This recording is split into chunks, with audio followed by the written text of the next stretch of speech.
कैसे हैं आप सभी? आशा करता हूँ कि आप सभी ठीक ही होंगे। तो यहाँ पर इस जो वीडियो को देख रहे होंगे बहुत से ऐसे विद्यार्थी होंगे जो कि अभी तक अपना अध्ययन कर रहे होंगे लगातार, और कुछ स्टूडेंट इसमें ऐसे भी होंगे जिन्होंने अभी तक कुछ नहीं पढ़ा है, केवल मात्र इस वीडियो को देखने आ रहे हैं कल की पेपर को देखते हुए। तो यहाँ पर अब आज की जो वीडियो अपनी होने वाली है वो कल होने वाले पेपर में अगर आपने अभी तक कुछ भी नहीं पढ़ा है तो यहाँ पर आप पास कैसे हो सकते हैं। वो जो पढ़ने वाले विद्यार्थी हैं, अगर उनको प्रश्न पेपर में नहीं आ रहा है तो वह कैसे उस प्रश्न को अटेम्प्ट करेंगे। तो आज की इस वीडियो में हम इस चीज़ को बारीकी से समझेंगे। तो चैनल पे ना हो तो चैनल को सब्सक्राइब कर लें और बेल आइकन को प्रेस कर लें, जिससे परीक्षा के अंतिम समय में जो महत्वपूर्ण वीडियो इसकी जानकारी ठीक आपके मोबाइल तक पहुँचे। यहाँ पर सबसे पहले आपको अपने दिमाग में एक बात ज़रूर ध्यान में रखना है, बिल्कुल बैठा लेना है।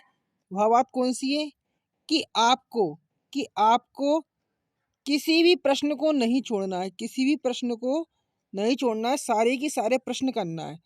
अब यहाँ पर आपके मन में विचार आ रहा होगा कि सर हमें प्रश्न नहीं आ रहे हैं तो हम कैसे करें?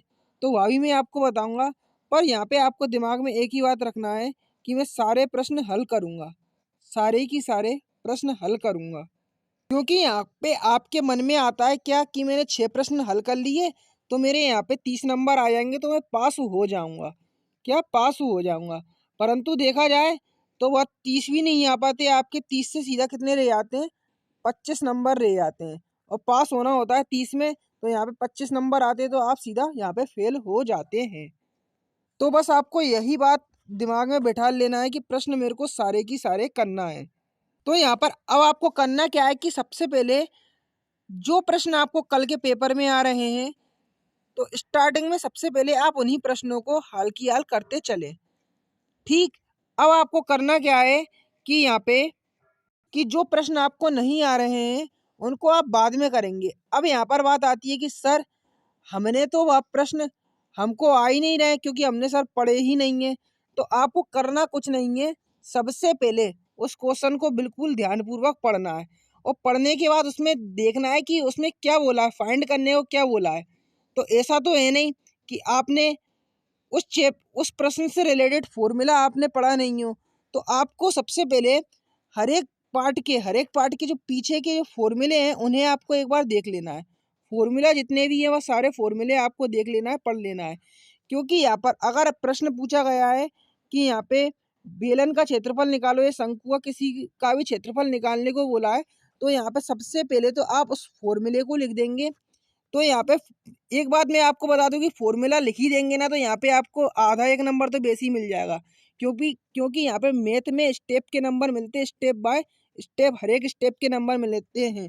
तो यहाँ पे अगर फॉर्मूला लिख देंगे तो यहाँ पे फॉर्मूले के तो नंबर आपके पक्के हो ही जाएंगे। अब यहाँ पे उसने बोला क्या है, इसमें लंबाई दे रखी है और जो भी चीज़ें हैं हाइट दे रखी है और रेडियस दे रखी है, तो वह सभी उसमें पुट कर देना है। अब भले ही आपका आंसर गलत आएगा, चाहे सही आएगा या गलत आएगा, परंतु आपने स्टेप तो यहाँ पे दर्शाइए, कितनी स्टेप है, 5-6 स्टेप तो आपने दर्शाइए। तो यहाँ पे मैथ में स्टेप के ही नंबर मिलते हैं। तो यहाँ पे अगर आपका वह प्रश्न 4 नंबर का होगा और आपने स्टेप को बिल्कुल दर्शाया है, चाहे वह स्टेप कैसी भी हो, पर उस क्वेश्चन से उस प्रश्न से रिलेटेड संबंधित है, तो यहाँ पे 4 में से आपको 2 या 3 नंबर तो यहाँ पे मिल ही जाएंगे। परंतु यहाँ पे अगर आपका वह आंसर सही निकलता है तो 4 में से 4 तो आपके यहाँ पे पक्के हैं ही।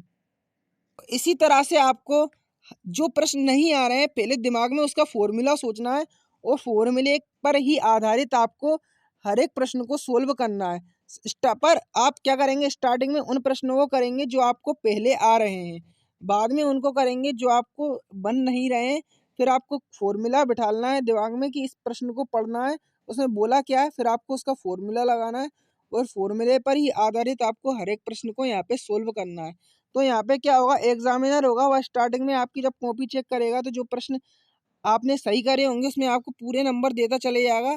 फिर बाद में हुआ क्या कि जो प्रश्न आपने नहीं करा है, ढंग से नहीं करा है, आपको लग रहा है कि इसमें नंबर कटेंगे, तो एग्जामिनर क्या होगा, उस प्रश्न पे भी हल्की यार राइट लगा देगा। क्योंकि उसको वही इमेज बन जाती है कि विद्यार्थी की शुरुआत में उसको नंबर उसी हिसाब से मिले, तो वह आखिर जो आने वाले आगे के प्रश्न भी होते हैं ना, उसमें भी वह पूरे नंबर देने की कोशिश करेगा। क्योंकि एग्जामिनर के दिमाग में वही इमेज विद्यार्थी के प्रति आगे ही बन जाती है। तो स्टार्टिंग में यही बात कहना चाहूँगा कि जो प्रश्न आपको आ रहे हैं सबसे पहले उनको करें।